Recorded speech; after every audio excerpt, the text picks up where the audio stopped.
দিন গোনার প্রহর শুরু, অপেক্ষার আর মাত্র কয়েকদিন, আর তারপরেই বাঙালির আবেগ, বাঙালির শ্রেষ্ঠ পুজো দুর্গাপুজো। আর এই পুজো ছুটিতে ছোট্ট করে কোথাও ঘুরতে যাওয়ার প্ল্যান করছেন আর ভাবছেন হাতে 1 থেকে 2 দিনের ছুটিতে বীরভূমের তারাপীঠ মা তারার মন্দির দর্শনের জন্য আসবেন, তাহলে জেনে নিন হোটেল কর্তৃপক্ষ কি বাম্পার অফার রেখেছে আগত পর্যটকদের জন্য। প্রসঙ্গত সাধক মামাখ্যাপার সিদ্ধপীঠ এই তারাপীঠ সিদ্ধপীঠের পাশাপাশি তন্ত্রপীঠ নামে পরিচিত। আর তাছাড়াও দুর্গাপুজোর আগে রয়েছে তারাপীঠের ভাদ্র মাসে কৌশিকী অমাবস্যা।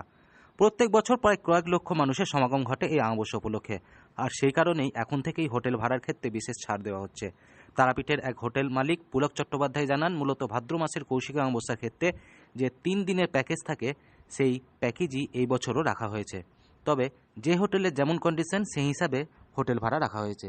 বলছি, আর কয়েকদিন পরেই ভাদ্র মাসে অমাবস্যা এবং দুর্গাপুজো আসছে, বাঙালির শ্রেষ্ঠ পুজো। সেই উপলক্ষে তারাপীঠে হোটেলের কীরকম কী ছাড় দেওয়া হচ্ছে, কী অফার? দেখুন, আমাদের সামনে যেটা আসছে সেটা হচ্ছে কৌশিকী অমাবস্যা, অর্থাৎ ভাদ্র মাসের অমাবস্যা। এবং এই অমাবস্যাটা তারাপীঠে কয়েক লাখ লোকের সমাগম হয়। সেই উপলক্ষে আমাদের হোটেল অ্যাসোসিয়েশন থেকে একটা মিটিং হয় প্রত্যেক বছর, এবারও হয়েছে। এবং যার যেমন হোটেলের কন্ডিশন তার মতন করে একটা ভাড়া নির্দিষ্ট করা হয় এবং সেটা 3 দিনের প্যাকেজ। তবে এটাতে খুব বিশেষ ছাড় হয়তো আমরা দিতে পারি না, কারণ এটা আমাদের এই ব্যবসাটার উপরে আগামী 2 মাসের ব্যবসা, অর্থাৎ তারপরে তারাপীঠে একটু হালকায় থাকে, সেই ব্যবসাটা আমাদের করতে হয়। স্টাফের বোনাস দিতে হয়, অনেক কিছুই এই অমাবস্যাটার উপর আমাদের নির্ভর করতে হয়। যেহেতু তারাপীঠের সবচেয়ে বড় উৎসব হলো এই ভাদ্র মাসে কৌশিকী অমাবস্যা, সেই কারণে অমাবস্যার সময় হোটেলে খুব একটা ছাড় না দেওয়া হলেও পুজোর সময় রাখা হবে বিভিন্ন হোটেলে বিভিন্ন রকমের ছাড়।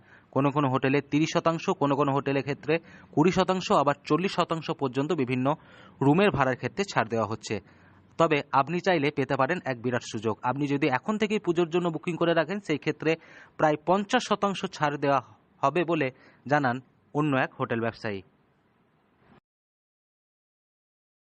পরিপ্রেক্ষিতে পুজোর সময় যেটা আমরা কি করি, বেশ কিছুটাই ছাড় দিই। যারা পুজোর সময় ঘুরতে আসেন তারাপীঠ, কেউ 20%, কেউ 30%, কেউ 15%, যার যেমন রুমের ক্যাপাসিটি সে সেরকম পার্সেন্ট ছাড় দিয়ে সেই স্বস্তিটা আমরা পুজোর সময় আমাদের যারা গ্রাহক বা আমাদের যারা কাস্টমার তাদেরকে আমরা সেই পরিষেবাটা দিয়ে থাকি। পুজোর সময় মূলত কেমন ভিড় হয়? পুজোর সময় দেখুন যে ভিড়টা হয় অষ্টমী, নবমী এবং একাদশী থেকে আবার কিন্তু পুরোপুরি খুলে যায়। এখানে ষষ্ঠী সপ্তমীটা ফাঁকা থাকে। অষ্টমী, যেটাকে মহাষ্টমী বলে, মহাষ্টমী, নবমী, দশমী, একাদশী, এগুলোতে ব্যাপক ভিড় হয়।